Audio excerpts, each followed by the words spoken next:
পূজাস কিচেনে আপনাদের সকলকে ওয়েলকাম। আজ আমরা বানাতে চলেছি একটি সাউথ ইন্ডিয়ান রেসিপি মশালা ডোসা। আজকে আমাকে অবশ্যই আমার বৌদি হেল্প করবে, তো চলুন শুরু করা যাক। আর যারা আমার চ্যানেলে নিউ অবশ্যই চ্যানেলটিকে সাবস্ক্রাইব করে দেবেন। আমরা নিয়েছি 1 কাপ পরিমাণ বিউলির ডাল ও 3 কাপ পরিমাণ সিদ্ধ চাল এই কাপের, আর নিয়েছি ছোট চামচের 1 চামচ মেথি। এগুলিকে খুব ভালো করে ধুয়ে জলে ভিজিয়ে রাখতে হবে 4 থেকে 5 ঘন্টার জন্য, এবং তারপরে খুব ভালোভাবে মিক্সচারে বেটে সারা রাতের জন্য ঢেকে রেখে দিতে হবে। সারা রাত ব্যাটারটিকে আমি ঢাকা দিয়ে রেখে দিয়েছিলাম, দেখুন ফুলে গেছে অনেকটা। এবার আমি এটাকে আপাতত সাইডে রেখে ফার্স্টে আলুর চোখাটা রেডি করে নেব। কড়াই গরম হলে এর মধ্যে আমরা 2 থেকে 3 চামচ রিফাইন্ড অয়েল দিয়ে দেব। তেলটা গরম হয়ে এলে এর মধ্যে আমরা কারি পাতা ও সর্ষে ফোড়ন দেব।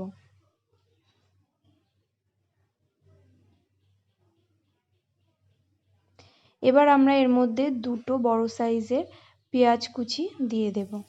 যারা নিরামিষ করতে চান তারা পেঁয়াজের বদলে হিং দেবেন। হালকা হাতে একটু নেড়ে চেড়ে নিতে হবে। এবার এর মধ্যে দিতে হবে স্বাদ মতো নুন ও হলুদ গুঁড়ো।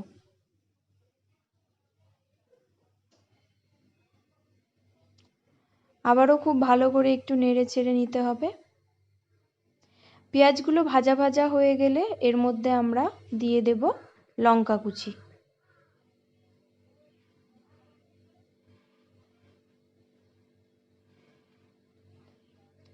নেড়ে এর মধ্যে আমরা ম্যাশ করে রাখা আলু সেদ্ধ দিয়ে দেব।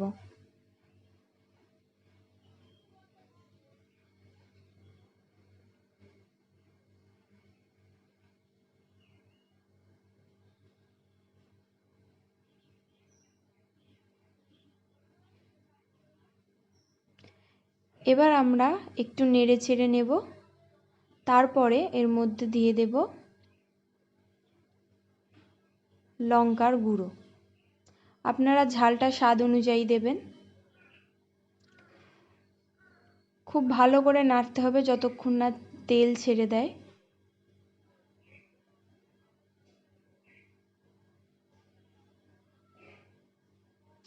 আমার আলুর চোখাটা প্রায় রেডি হয়ে গেছে।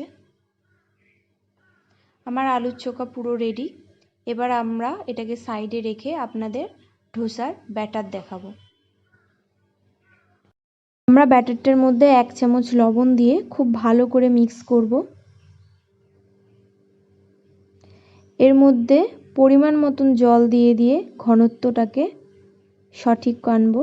খুব বেশি ঘন করব না, মোটামুটি একটা ঘনত্বে রাখবো।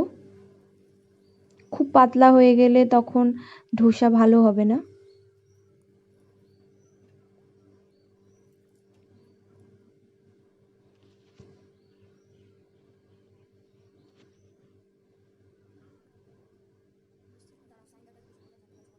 ব্যাটারটা আমার রেডি হয়ে গেছে, আপনারা দেখতেই পাচ্ছেন। খুব ভালো করে ফেটিয়ে নিতে হবে। তাওয়া গরম করে এর মধ্যে অল্প একটু জল ছিটিয়ে মুছিয়ে নিতে হবে। এবার আমরা এর মধ্যে ডোসার ব্যাটারটা দেব, দিয়ে আস্তে আস্তে গোল করব। পারফেক্ট ডোসা বানানোর একটাই টিপস, আপনারা গ্যাসে ওভেনটাকে সবসময় হাইয়ে রাখবেন। হাই হিটেই সবসময় ডোসা পারফেক্ট হয়। এবার আমরা এই ডোসার মধ্যে অল্প একটু তেল দেব। খুব বেশি তেল দেব না, জাস্ট অল্প একটু তেল দিয়ে দেব। ডোসাটা প্রায় হয়ে গেছে। এবার আমরা এর মধ্যে আলুর চোখাটা দিয়ে দেব। আপনারা নর্মালি প্লেটে নিয়ে নিতে পারেন, কিন্তু যেহেতু আমি মশলা ডোসা দেখাচ্ছি তাই জন্য আমি এটা মাঝেই দিয়ে দেখাবো। এবার আমি ফোল্ড করে দেব। রেডি হয়ে গেছে আমাদের মশলা ডোসা। আমাদের মশলা ডোসা চাটনি রেসিপিটা আমার চ্যানেলে আগেই আছে, আমি ডেসক্রিপশন বক্সে লিংক দিয়ে দিয়েছি। আপনাদের যদি রেসিপিটা ভালো লেগে থাকে অবশ্যই লাইক শেয়ার কমেন্ট করবেন। ধন্যবাদ।